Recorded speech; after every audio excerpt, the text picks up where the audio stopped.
Esto de hoy es absolutamente fundamental porque tras la reunión entre Donald Trump y Vladimir Zelensky y viendo las reacciones de los medios occidentales, y en este caso citamos muy particularmente los medios europeos, puesto que los políticos de la Unión Europea han salido todos a una, de todo corazón, con la misma frase a todo esto, qué casualidad y como se lee en la mente, pues a cerrar filas, ¿no?, tras Vladimir Zelensky. Por lo tanto, están tratando de hacer creer a la población europea de que realmente fue Trump, ¿no?, quien inició todo esto y prácticamente que a Zelensky le habían preparado una encerrona. Ya sabéis que aquí estamos hablando con hechos, de modo que hoy os traigo lo más importante. Eso en primer lugar lo vais a poder encontrar enseguida y trataré de ser muy breve con el argumentario. Lo más importante es ese vídeo completo de toda la rueda de prensa, toda esa reunión abierta que dieron entre Donald Trump, su vicepresidente también, ahí estaba Marco Rubio y por otro lado estaba Vladimir Zelensky. La cosa se comenzó a torcer con una pregunta del propio Zelensky, más o menos sobre el minuto 38 del vídeo en sí, es decir, pues más cerca del final. En todo caso, pues respecto al vídeo que me termine saliendo a mí, ¿no?, pues también os pondré en comentarios, así como en la descripción de este vídeo, el minuto exacto más o menos donde Zelensky le hace esa pregunta al vicepresidente de Estados Unidos. Se la hace además de una manera absolutamente chulesca, es decir, no es cierto lo que están diciendo de que Donald Trump pues, ha tratado con una especie de bullying, ¿no?, haciéndole bullying a Zelensky, a todo un presidente ucraniano y casi que todo un presidente del mundo libre. Simplemente no es verdad. Lo que pasa es que como la Unión Europea por alguna razón se ha quedado absolutamente despistada, y es precisamente, lo hablábamos ayer, y la parte más importante del argumentario os la dejo precisamente en el vídeo de ayer, ¿no?, las razones por las que tanto Ucrania como la Unión Europea quieren seguir con esta guerra, de modo que hoy no nos vamos a repetir en cuanto a eso, pero sin duda alguna es la Unión Europea la que tiene la culpa de que le ha mostrado a Zelensky esa forma de tratar a todo el mundo pues un tanto chulesca. Está demasiado acostumbrado a que nadie pues le haya dicho las cuatro verdades que le tenían que decir. Donald Trump lo ha hecho basándose en hechos. Es lo mejor que se puede hacer, hablar con hechos y pues no con opiniones, que es lo que tratan a día de hoy hacer los medios, tratando de que esto parezca como una especie de escenificación para dejar mal a Ucrania, cuando realmente quien lo ha hecho fatal ha sido el propio Zelensky. Toda la reunión estaba transcurriendo, lo podéis ver vosotros mismos, en una clave absolutamente tranquila, un par de bromas quizás efectivamente, y esto creo que hay que recalcarlo. Donald Trump sí quería que Zelensky entendiera que no está en una posición de fuerza. Lo que pasa es que cuando le han enseñado a un niño desde el punto de la malcrianza, por así decirlo, pues simplemente no sabe comportarse como tiene que hacerlo y no entiende cuando no tiene, como dijo el propio Donald Trump, las cartas, de modo que pues está tratando a Estados Unidos como si todas esas cartas efectivamente las tuviera Ucrania y como si no necesitara para nada la ayuda estadounidense para aguantar frente a la Federación de Rusia, incluso hacer un trato con la Federación de Rusia. Eso por un lado. Por otro, actualizaremos, porque Zelensky, nada más salir de Estados Unidos, voló a Reino Unido y también a ese mismo país han sido convocados otros países de la Unión Europea, entiendo que para ver pues, cuál va a ser la respuesta. Europa, esto también hay que recalcarlo de forma especial, no tiene ninguna carta frente a Estados Unidos, de modo que le vendieron su soberanía hace muchísimos años. Donald Trump no tiene ninguna culpa de esto, pero tampoco va a hacer ahora como si no lo supiera para nada. Quien está pagando la OTAN, quien está organizando la OTAN y quien es el padre de la OTAN, por así decirlo, es Estados Unidos. La Unión Europea no tiene la capacidad suficiente de producir armamento en las cantidades en las que se necesitan ahora, no está invirtiendo en defensa todo este tiempo, se ha estado pintando básicamente pues ese maravilloso jardín, ¿no?, en el cual se ha dedicado a vivir desentendiéndose de los asuntos defensivos. Se los ha dejado todos a los Estados Unidos y ahora tiene que cosechar los frutos y tiene que hacer algo así como hizo Ucrania, como tenía que haber hecho Ucrania. Tiene que agachar la cabeza y decir las gracias 50 veces simplemente porque no está en una posición de fuerza.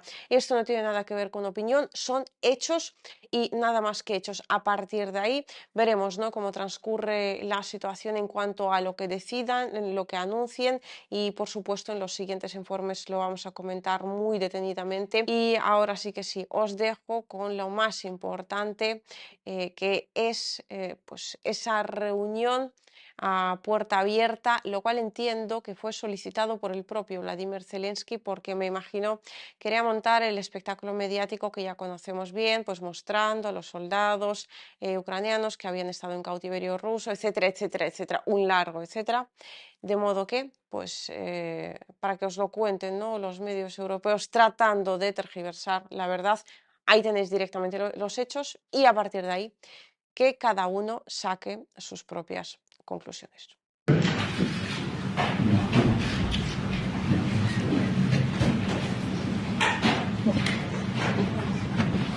Well, thank you very much. It's an honor to have President Zelensky of Ukraine.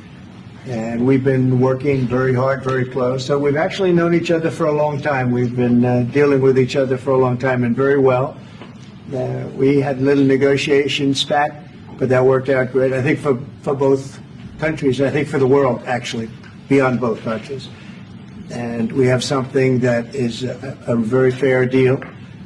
And we look forward to getting in and digging and working and getting some of the rare earth.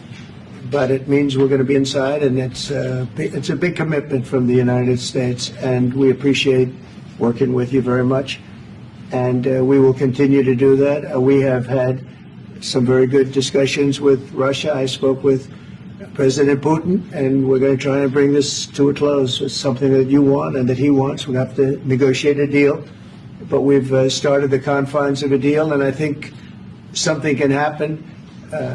The big thing is the number of soldiers, mostly at this point, but soldiers being killed. You're losing thousands of soldiers. So on both sides, we're losing a lot of soldiers, and we want to see it stop.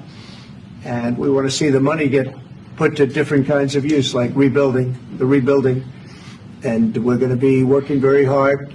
But we've had a lot of very good conversations. I will say until we came along, the Biden administration didn't speak to Russia whatsoever. They didn't speak to anybody. They just allowed this to continue. And I will say that, I'll say in front of you, you've heard me say it 1,000 times, if I were president, this war would have never happened. We would have had a deal negotiated for you without having to go through what you've gone through.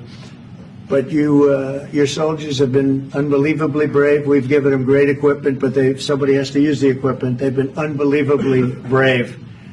And we give them great credit. This was supposed to be over very quickly, and here we are 3 years later. So I give tremendous credit to your generals and your soldiers and yourself in the sense that it's been very hard fighting, very tough fighting. They're great fighters, and you have to be very proud of them from that standpoint. But now we want to get it over with. It's enough, right? We want to get it over with. So it's an honor to have you here. Thank you very much for coming. We're going to sign the agreement at the conference in the East Room in a little while, right after lunch. And we'll be having lunch together. We're also discussing some other things. And we appreciate everybody being here. It's somewhat of an exciting moment, but the really exciting moment is when we when they stop the shooting and we end up with a deal. And I think we're fairly close to getting that. And an honor to have you. And please, I'd like to say something. No, thank you so much, Mr. President. Thank you for the invitation. And really, I hope that this first document, will be first step to real security guarantees for Ukraine, our people, our children. I really count on it. And of course, we count that America will not stop support. Really, for us, it's very important to support and to continue it. I want to discuss it with details further during our conversation, and of course the infrastructure or security guarantees, because for today I understand what Europe is ready to do, and of course I want to discuss with you what the United States will be ready to do, and I really count on your strong position to stop Putin, and you said that enough with the war. I think that is very important then to say these words to Putin at the very beginning of war, because he's a killer and terrorist. But I hope that together we can stop him. But for us, it's very important to, to save our country, our values, our freedom, the democracy, and of course, no compromises with the killer about our territories. But it will be later. And of course, I what I wanted, you know, we spoke about it by phone, but about the drones production. We have very good drones production. I think the best one in the world for today because of the war. Yes, and of course we need very much the air defense. You have the best air defense in the world, and really you helped us under attacks of Russians. And I want to speak how we can exchange the licenses. We're open to share the licenses of all our drones with you, of course, with the United States. And we need licenses for quick production of air defense. Even after the war, we need our nation to be calm, that we are secure. So that's why we need this air shield. And of course, about this, I want to speak about the contingents. I think that France and UK already spoke to you, and we know that Europe is ready, but without the United States, they will not be ready to be as strong as we need. And the last point, last not least, about exchange, about our people and children. And you know that this crazy Russian, that they stolen 20,000 of children, Ukrainian children. They changed their names, they changed their, their families, relatives, and now they're in Russia. We want to bring them back, and really, it's a big dream, task, and goal for me, and our warriors. By the way, Mr. President, we exchanged, released more than 4,000 warriors from Russian prison, but there are thousands more in the prison. I wanted to share with you some images. How it's I've just can I now? Yeah, please. Some minutes, 1 minute, 1 minute. Just you to understand in what circumstances, in what situation they are, and what the attitude of Russia to our prisoners. They have guys just you before and after. You see before and after, just you to understand. Now thousands of such guys, ladies and men, there, and that, so they don't eat, they beat them, and they, it's a lot of bad things. So out of, even during the wars, there are rules. Everybody knows there are rules during the wars. These guys, they don't have any rules. You see that 50, 60 kilograms and a lot of such things. And I didn't want to show you what the changes with images of children, because I will just share with you. And I mean, it's looking tragic. Yep, it's tough stuff. Yeah, I wanted very much to give you. And here you see. Yeah. This is pastor, by the way. They stolen pastors because it's not Russian church. They stolen pastors and moved pastors to the prison. At the end of last year, we brought 3 pastors. We could exchange them. And this is pastor, you see. Yeah, it's tough. Yeah, so I mean this, I wanted to show you, and this, so thank you very much. We want to get that entered, right? Yeah, of course we And will. I think we will. And We have to, of course. do you have any questions, please? Thank you, Mr. President. With how much money is the U.S. going to put into the fund that is being created today, and how does this provide long-term security for Ukraine? Well, we don't know exactly how much, because we're going to be putting some money in a fund that we're going to get from the raw earth that we're going to be taking and sharing in terms of revenue. So it's going to be a lot of money will be made from the sale and from the use of raw earth. And as you know, our country doesn't have much raw earth. We have a lot of oil and gas, but we don't have a lot of the raw earth. And what we do have is protected by the environmentalists, but that can be unprotected, but still it's not very much.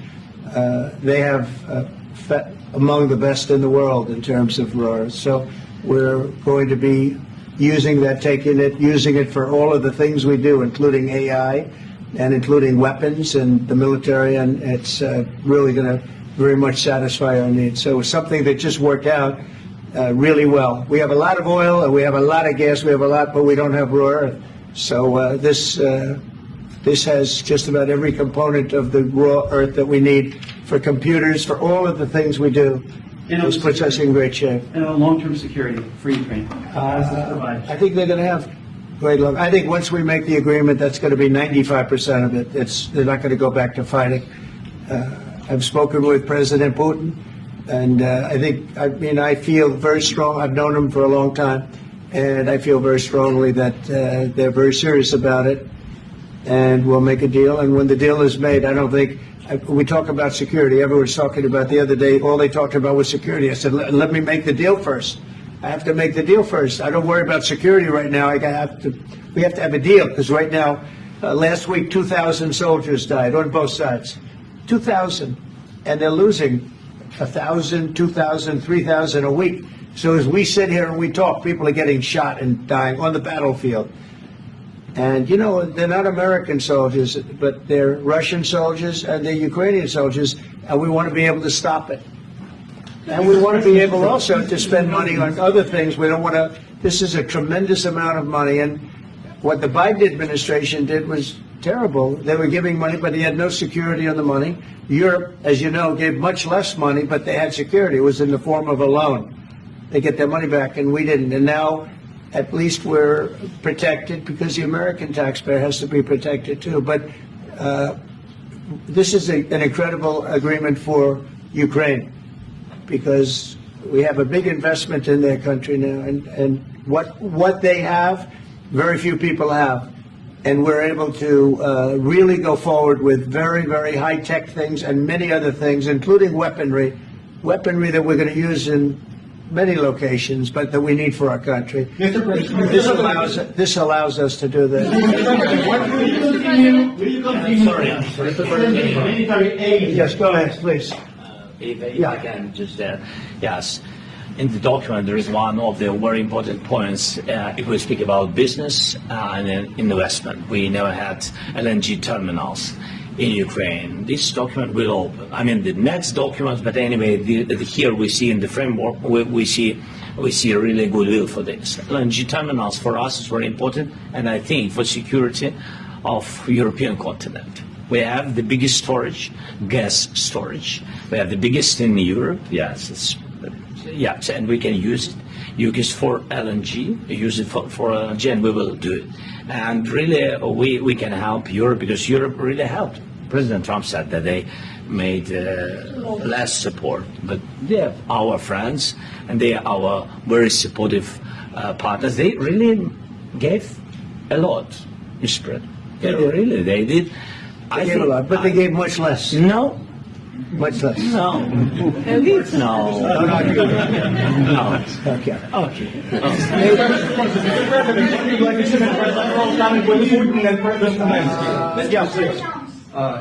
Mr. President Trump, you have repeatedly called the deal with Ukraine as a historical one.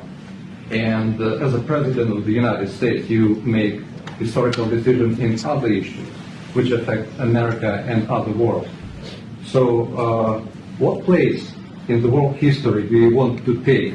And do you associate yourself with any famous historical figures? Yeah, I'd say George Washington, Abraham Lincoln. I would say I'm far superior to George Washington and Abraham Lincoln. Now, you know I'm only kidding, right? Because when I say that, the fake news is going to go wild. They're going to say he considers himself to be better than Washington. But you never know. You never know. I don't compare myself to anybody. I'm here to do a job.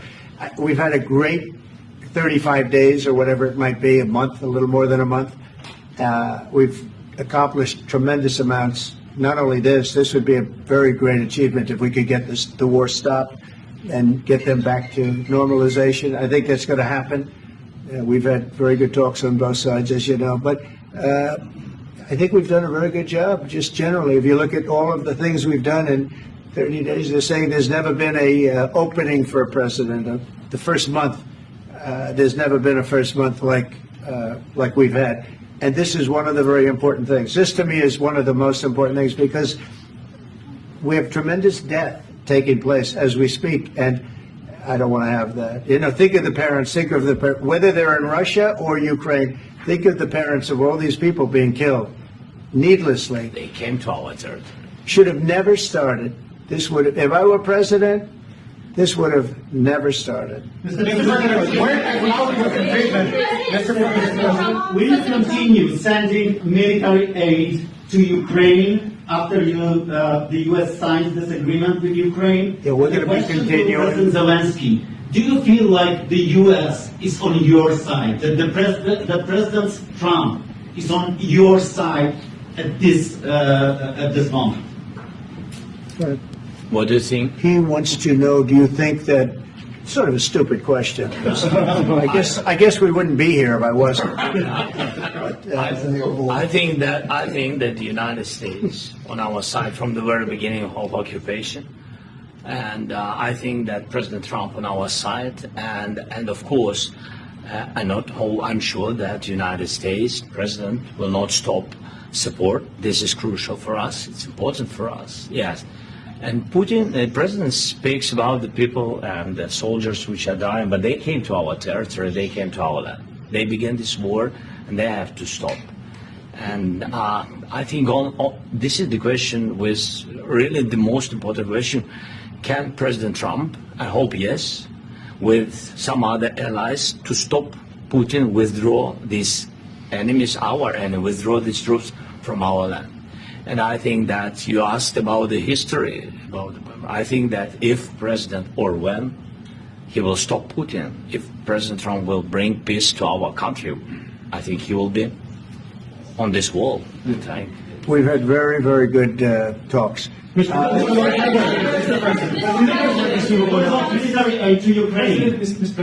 Zelensky just said that there will be no compromises with Vladimir Putin. I just wanted to ask both of you, firstly, are there compromises that you think that President Zelensky is going to have to make? And President Zelensky, is there anything that you might be thinking that you may be able to offer or bring to the table, for example, elections? Thank you. I think you're going to have to always make compromises. You can't do any deals without compromises. So certainly he's going to have to make some compromises, but hopefully they won't be as big as some people think you're going to have to make. That's all. That's all we can do. I'm here as an arbitrator, as a mediator to a certain extent between two parties that have been very hostile. To put it mildly, they've been very hostile. This has been a vicious war. This has been a vicious war. You know, it's a very level battlefield, and those bullets go out, and as I've said many times, we were talking about it with Pete, many times the only thing stopping those bullets is a human body. And in the case we're talking about, generally young human bodies are stopping a lot of bullets. It's dead level. That's why it's great farmland. It's great land. It's great farmland, but there's very little protection against the bullets that are being, and other things that are being shot. So all I can do is see if I can get everybody at the table and get an agreement. I think we're going to end up with an agreement. Otherwise, I wouldn't probably be even here today. Mr. President, I've got two questions for you. You think ultimately your legacy will be the peacemaker and not the president that led this country into another war and ended foreign wars? And I've got a question. I hope it will. I mean, I hope I'm going to be remembered as a peacemaker. This would be a great thing if we could do this. I'm doing this to save lives more than anything else. Second is to save a lot of money, but I consider that to be far less important. So I hope I'm going to thank you, Brian, for that question. It was a nice question. I hope I'll be known and recognized as a peacemaker. This would be a great thing to solve. This is a very dangerous situation. You know, this could lead to a third world war. This was headed in the wrong direction. If this election were lost, if we didn't win this election, and we won it by a lot, that was a mandate. We won every swing state. We won the popular vote by millions and millions of votes. We won everything. The districts, you look at the areas of red, take a look at a map. This was a big mandate, and this was one of the things I said, we're going to get this thing settled. If we didn't win, I think this could have very well ended up in a third world war, and that would not have been a good situation. What was your second question? And my second question for President Zelensky now. Why don't you wear a suit? You're at the highest, why don't you wear a suit? You're at the highest level in this country's office, and you refuse to wear a suit. Just want to see if do you own a suit? Yeah, problems. A lot of Americans have problems with you not respecting the dignity of this office. I will wear a costume after this war will finish. Okay. Yes, maybe something like yours. Yes, That'd be great. maybe something better. I don't know. We will see. Maybe something cheaper than. Yeah. Thank you. Thank you. Thank you, President Trump. You said yesterday that you have... Are you going to send more arms to Ukraine in case there's no peace? Yeah, we're going to have arms to Ukraine, yeah, sure. Hopefully I won't have to send very much because hopefully we're going to have it finished. We're looking forward to finishing this quickly. We're not looking forward to sending a lot of arms. We're looking forward to getting the war finished so we can do other things. But we very much appreciate the agreement because we needed what they had, and we're treating, our country is now treated fairly. Biden didn't do that. He didn't know what the hell he was doing. This should have never happened. This should have never started. But, sure, the answer is yes, but hopefully we won't have to send much because I'm looking forward to getting it done quickly, very quickly. Does that still provide security guarantees, Mr. President? I don't want to talk about security yet because I want to get the deal done. You fall into the same trap like everybody else. A million times you say it over and over. I want to get the deal done. Security is so easy. That's about 2% of the problem. I'm not worried about security. I'm worried about getting the deal done. The security is the easy part. Security is very nice. Everybody stops shooting. And now will Europe put people there? I know France is going to. I know the UK is going to. I know other countries are going to, and they happen to be right next door. We haven't committed, but we could conceivably. We have security in a different form. We'll have workers there digging, taking the raw earth so that we can create a lot of great product in this country. So in that sense, you have something, but we haven't determined that yet. I will say, in speaking to France and in speaking to, and they were here, as you know, last week and just the other day, they have committed to a lot of security. I don't think you're going to need much security. I think once this deal gets done, it's over. Russia's not going to want to go back, and nobody's going to want to go back. When this deal ends, I really believe this deal is going to be over. Yeah, please go ahead. Go ahead. Thank you so Mr. President, thank you. You had Joseph Macron and Keir Starmer at the White House this past week, both of whom praised your courage and conviction to lead the pathway towards peace. Yes. Part of that involved, though, re-engaging Russia in diplomatic relations, something that previous leaders lacked, the conviction to do so. What gave you the moral courage and conviction to step forward and lead that? Well, I love this guy. Who are you with? One American News, sir. Well, that's why I like him. One American News does a great job. I like the question. I think it's a very good question. It's a pathway to peace. It's a pathway to getting something solved. And I feel that as the head of this country, I have an obligation to do that. Plus, we're very much involved. We got involved. It's too bad we got involved because there should have been no involvement because there should have been no war. And there shouldn't have been October 7th. That would have never happened. As you know, Iran was broke. They had no money to give to Hezbollah. They had no money to give to Hamas. They were stone cold broke. And then under Biden, they became rich as hell. They went from no money to $300 billion in a period of 4 years. And they gave a lot of that money away. And you see what happened. And that's a real mess also that we hope to be able to solve. But no, I appreciate your question very much. It's just I feel I have an obligation to try and do something to stop the death. Mr. President, if I can answer. Yes, if I can answer. Sorry. Please. And I do like your clothing, though. Yeah, really? Even though I think he's a great guy, by the way. But I don't know if you two like each other, but you know what? I think he's dressed. I like this guy. I think he's dressed beautiful. So I have more serious things than answer on such Yeah, questions. sure, that's I will answer on more serious That's a good questions if statement. I can. Yes. Yeah. So please, about security guarantees and about just ceasefire. We can't just speak about ceasefire and speak and speak. It will not work. Just ceasefire will never work because I'm like a president. I have this experience, and not only me. Ukraine before my presidency, from the 2014, Putin broken 25 times. 25 times he broken his own signature. 25 times he broken ceasefire. But he never broke to me. He never broke. No, you were the president. You were the president during. Never broke to me. In 2016, you've been the president, Mr. President. You've been the president, but he had, of course, not with you, but he had during those periods, he had conversations with our side, And we had Normandy format, you know, the France, Germany, Ukraine, and Russia. And he broken 25 times. That's why we will never accept just ceasefire. It will not work without security guarantees. Security guarantees, maybe President is right about this document and other, but this document is not enough. Strong army is enough because his soldiers afraid, Putin's soldiers afraid of our soldiers when we're strong enough. If we are not strong enough, if we are empty, if our storage is empty, we can't defend our land. Today, you know, he knows that we have, all the world knows that we have meeting, yes? Why he's using ballistic? Putin today using ballistic on our hospitals, schools, and etc. Ballistic. So he knows that we are here and that President Trump is really have goodwill to stop this war. And you hear now the president. So why he's using? So he doesn't want to stop. He doesn't want. But I hope that we will do it. Really, we'll do it. Security. When we speak about security guarantees, when the Europeans are ready for contingents, they need USA backstop. If there will not be United States, we will not never have any contingents, strong contingents from the Europeans, because they don't want to divide alliance, connection between the United States and the main and strongest ally and Europeans. And this is crucial, this is important. That's what we want to speak about very much. This is very important.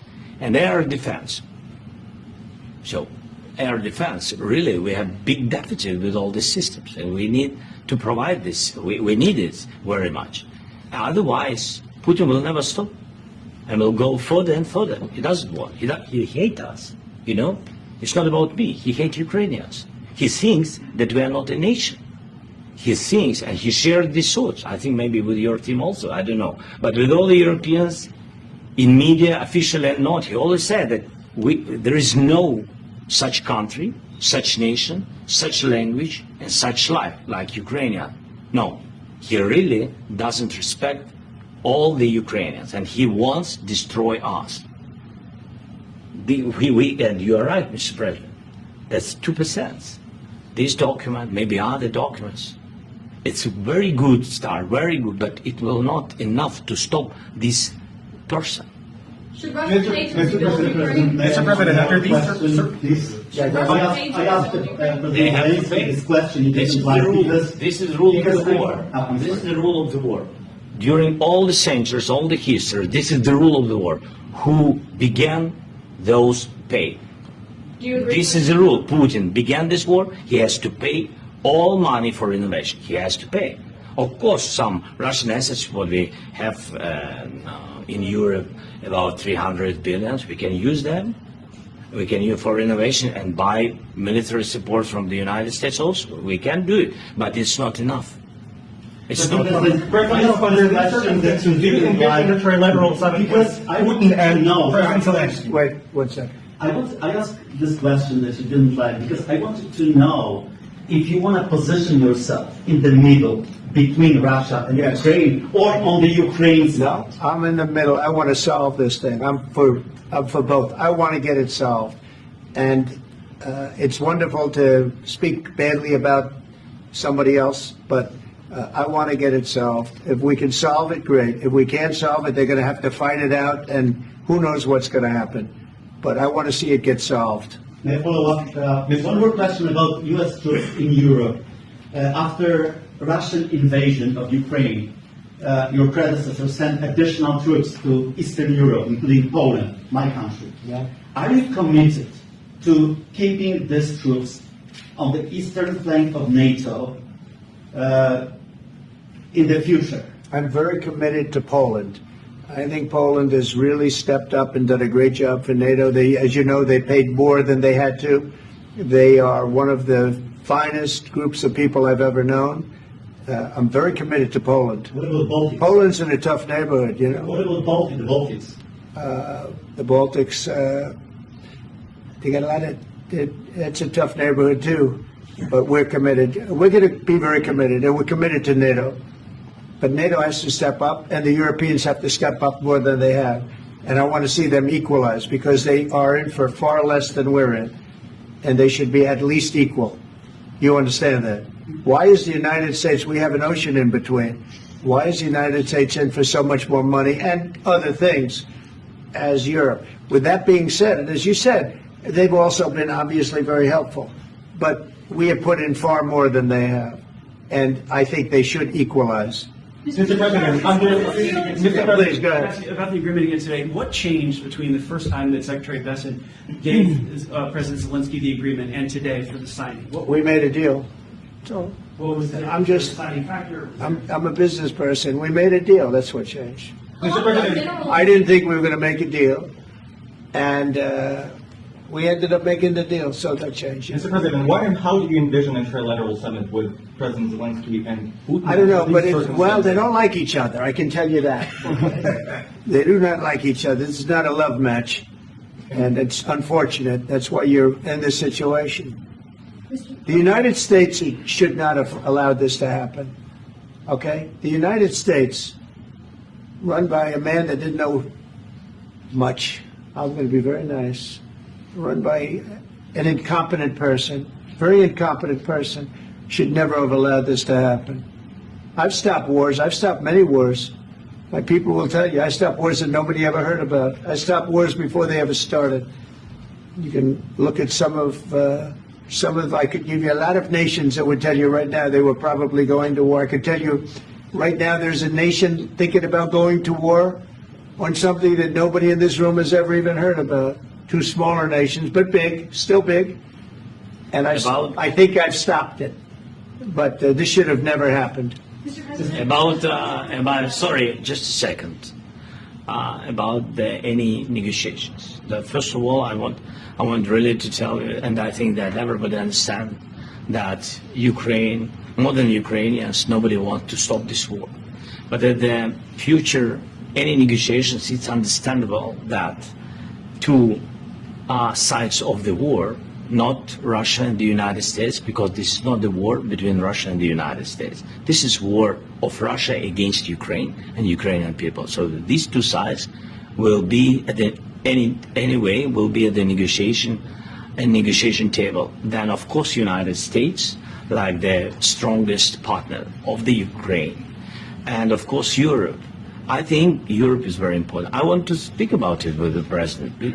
Yes, Europe is very important for us because we really defend Europe for today. All Europeans really recognize that we are defending line and they have real life and our people are dying. That's why they helped us. And also it's about the NATO. Yes, between, like the President said, you have big, nice ocean. Yes, between us. But if we will not stay, Russia will go further to Baltics and to Poland, by the way. But first to the Baltics. It's understandable for them because they've been in the USSR. You know, they've been one of the republics of the USSR, and Putin wants to bring them back to his empire. It's a fact. And when he will go there, if we will not stay, you will fight. Your American soldiers. It doesn't matter. Do you have ocean or not? Your soldiers will fight. Mr. President, would you be willing to visit Ukraine, maybe Kiev or Odessa, which is known to be a third year of the Black Sea? It was my question. I don't want to talk about Odessa now. Let's not talk about Odessa. I want to talk about making a deal, getting peace. We don't have to talk about Odessa, but a lot of cities have been destroyed. There are a lot of cities that are not recognizable. There's not a building standing. No. And a lot of things. Mr. President, you have to come and to look. No. We have very good cities.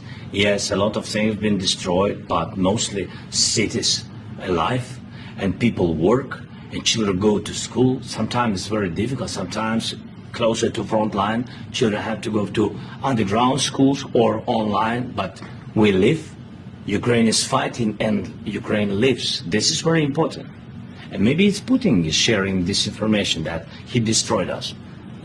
And he lost 700,000 people, 700,000 soldiers. He lost everything. Yes. So. Mr. President, one more. I mentioned Poland. Please, go ahead.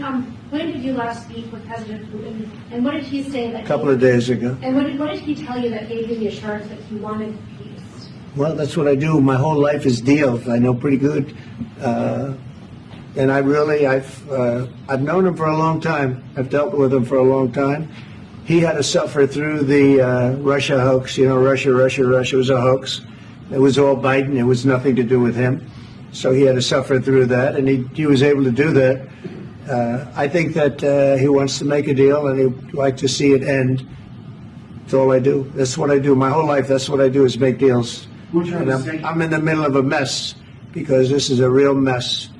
It's a very dangerous one. If this doesn't get solved now, it's not going to get solved for a long time. So I hope we're going to get it solved. In the back, please. Thank you, Mr. President. Prime Minister Starmer claims repeatedly that his government believes in free speech and was not engaged in censorship. But his country's government arrests people for memes and thought crimes, and even more worrisome is pressuring American companies to censor Americans on his behalf.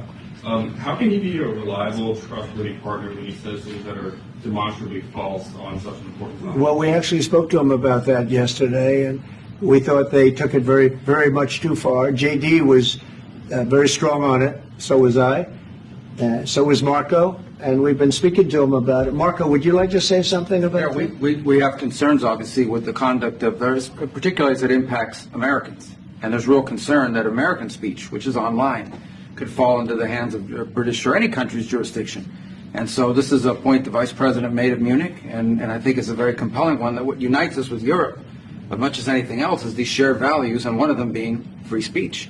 And so if Americans are threatened by it, we're going to need to take action in that regard. It's actually a very important question. We spoke about this in detail with the Prime Minister, the Foreign Secretary, and others at lunch yesterday. And I know that Secretary of Commerce Lutnick followed up in private meetings last night. This is really important. We believe Americans have the right to speak their mind, even if we in this room disagree with them. They have the right to speak their mind in the public square, which is often online these days. And we're going to defend that right as it pertains to American companies and American citizens vigorously if we have to. I do think that under the President's leadership, we're going to find common ground with our friends in the UK on this question, but it remains to be seen. The principle that will guide us is we believe in free speech in this country, and we'll fight for it for American citizens. Mr. President, on the deal, is there any other oil and gas component to the deal? Is it all critical? A little bit. We'll see. On LNG? But we're not really looking for that so much. We got a lot. We have more than anybody in the world, by far. So, no, we're not talking about it too much, but a little bit. I think it affects also, but for the most part, no. And, sir, is there any agreement from Ukraine to purchase U.S. LNG as part of the deal, or is that on the table at all? No, we don't need that. Mr. President, I just wanted to ask you about, you just mentioned that you guys spoken to Vladimir Putin a couple of days ago. Just to be clear, that's a new call, not the one that you... I've spoken to him on numerous occasions. Okay, and how was the latest call? What did you discuss?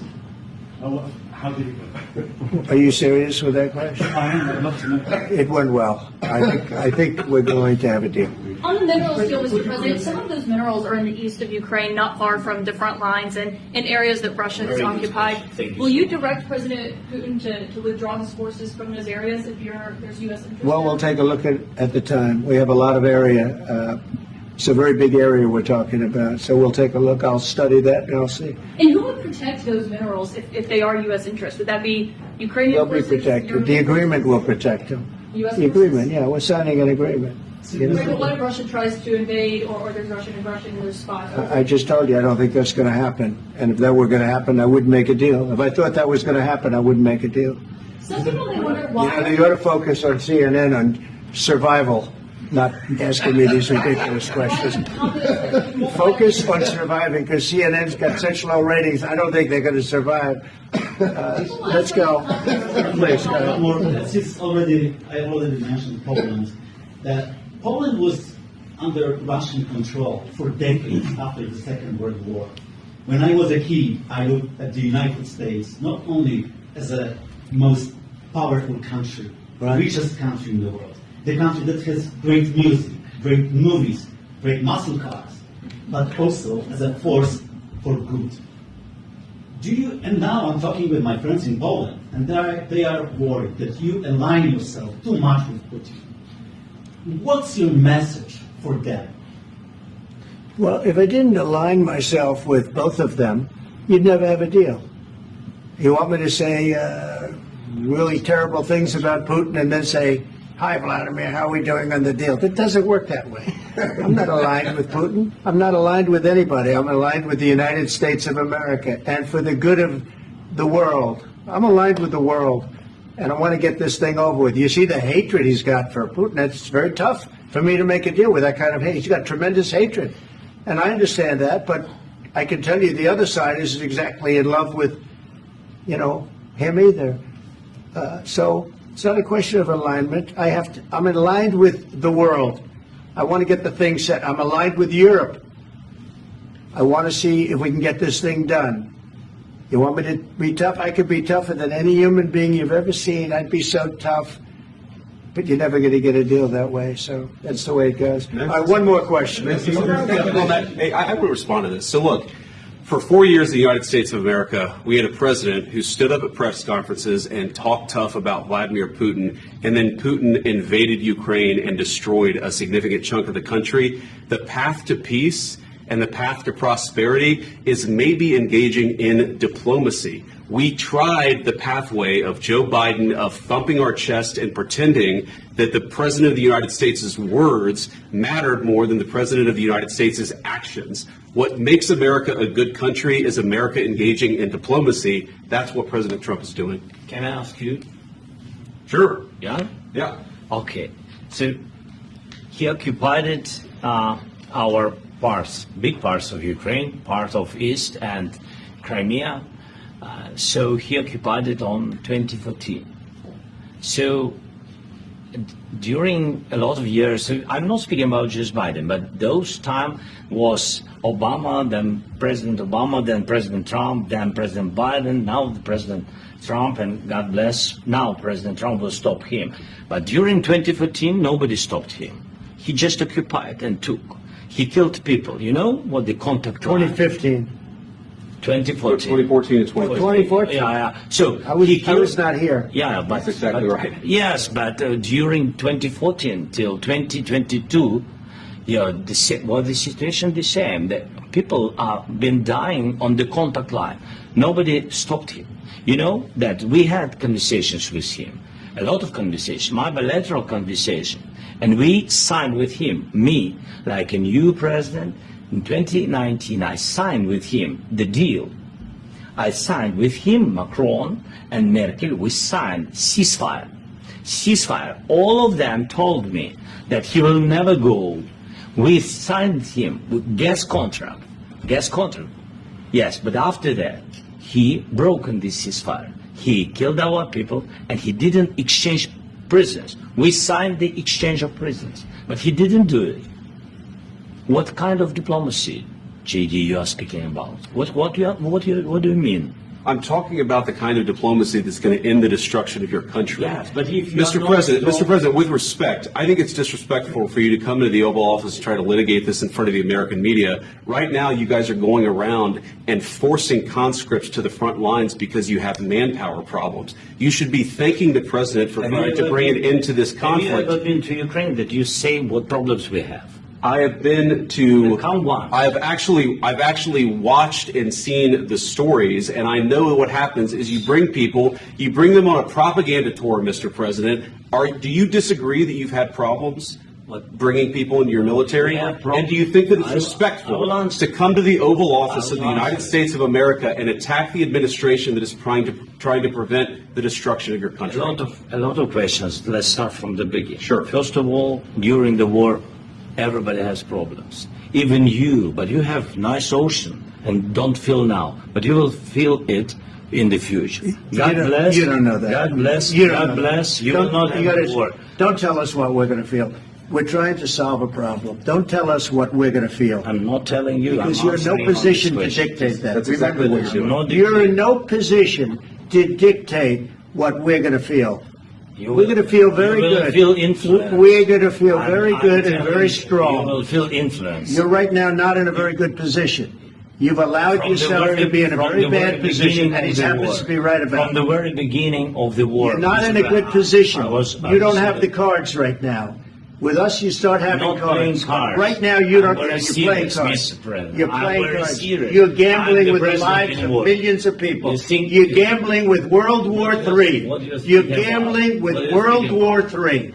And what you're doing is very disrespectful to the country, this country, that's backed you far more than a lot of people said they should have. Have you said thank you once this entire meeting? No, in this entire meeting, have you said thank you? Today. You went to Pennsylvania and campaigned for the opposition in October. Offer some words of appreciation for the United States of America and the president who's trying to save your country. Please, you think that if you will speak very loudly about the war, He's not speaking loudly. He's not speaking loudly. Your country is in big trouble. Can I Wait a answer? minute. No, you've done a lot of talking. Your country is in big trouble. I know. You're not winning. You're not winning this. You have a damn good chance of coming out okay because of us. Mr. President, we are staying in our country, staying strong from the very beginning of the war. We've been alone, and we are thankful. I said thanks You haven't in been this alone. cabinet. You haven't been alone. We gave you, through this stupid president, $350 billion. We gave you military equipment, and your men are brave, but they had to use our military. If you didn't have our military equipment, this war would have been over in 2 weeks. In 3 days, I heard it from Putin. In 3 days. This is something Maybe less. In 2 weeks. Of course, yes. It's going to be a very hard thing to do business like this. I tell you. To say thank you. I said a lot of times to American people. Except that there are disagreements, and let's go litigate those disagreements rather than trying to fight it out in the American media when you're wrong. We know that you're wrong. But you see, I think it's good for the American people to see what's going on. I understand, sir. I think it's very important. That's why I kept this going so long. You have to be thankful. You don't have the cards. You're buried there. Your people are dying. You're running low on soldiers. Listen, you're running low on soldiers. It would be a damn good thing. Then you tell us, I don't want a ceasefire. I don't want a ceasefire. I want to go and I want this. Look. If you could get a ceasefire right now, I tell you, you take it so the bullets stop flying and your men stop getting killed. Of course, we want to stop the war. But you're saying you don't want a ceasefire. But I said to you, I want a ceasefire. with guarantees. Because you'll get a ceasefire faster than an agreement. Ask our people about ceasefire, what they think. That wasn't with me. That wasn't with me. That was with a guy named Biden, who was not a smart person. That was with Obama. It was your president. Excuse me. That was with Obama, who gave you sheets, and I gave you javelins. Yes. I gave you the javelins to take out all those tanks. Obama gave you sheets. In fact, the statement is Obama gave sheets and Trump gave javelins. You got to be more thankful, because let me tell you, you don't have the cards. With us, you have the cards. But without us, you don't have any cards. One more question to the Vice President. I'm sorry. It's going to be a tough deal to make because the attitudes have to change. What if Russia breaks ceasefire? What if Russia breaks peace talks? What do you do then? I understand that it's a heated conversation right now. What are you saying? She's asking, what if Russia breaks the ceasefire? What if anything? What if a bomb drops on your head right now? Okay? What if they broke it? I don't know. They broke it with Biden because Biden, they didn't respect him. They didn't respect Obama. They respect me. Let me tell you, Putin went through a hell of a lot with me. He went through a phony witch hunt where they used him and Russia. Russia. You ever hear of that deal? That was a phony Hunter Biden, Joe Biden scam. Hillary Clinton, Shifty Adam Schiff. It was a Democrat scam. And he had to go through that. And he did go through it. We didn't end up in a war. And he went through it. He was accused of all that stuff. He had nothing to do with it. It came out of Hunter Biden's bathroom. It came out of Hunter Biden's bedroom. It was disgusting. And then they said, oh, the laptop from hell was made by Russia. The 51 agents. The whole thing was a scam. And he had to put up with that. He was being accused of all that stuff. All I can say is this. He might have broken deals with Obama and Bush, and he might have broken them with Biden. He did, maybe. Maybe he didn't. I don't know what happened. But he didn't break them with me. He wants to make a deal. I don't know if he can make a deal. The problem is I've empowered you to be a tough guy. And I don't think you'd be a tough guy without the United States. And your people are very brave. But you're either going to make a deal or we're out. And if we're out, you'll fight it out. I don't think it's going to be pretty, but you'll fight it out.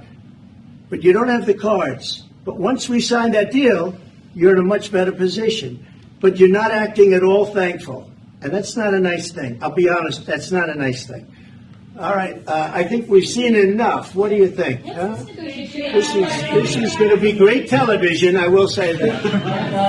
All right. We'll see what we can do about putting it together. Thank you, sir. No, this is come up. I need the back of the We'll see. I don't know. All right, guys, come on. Wait, hey, come on,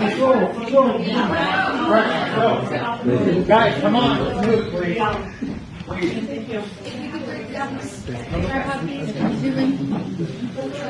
Thank you.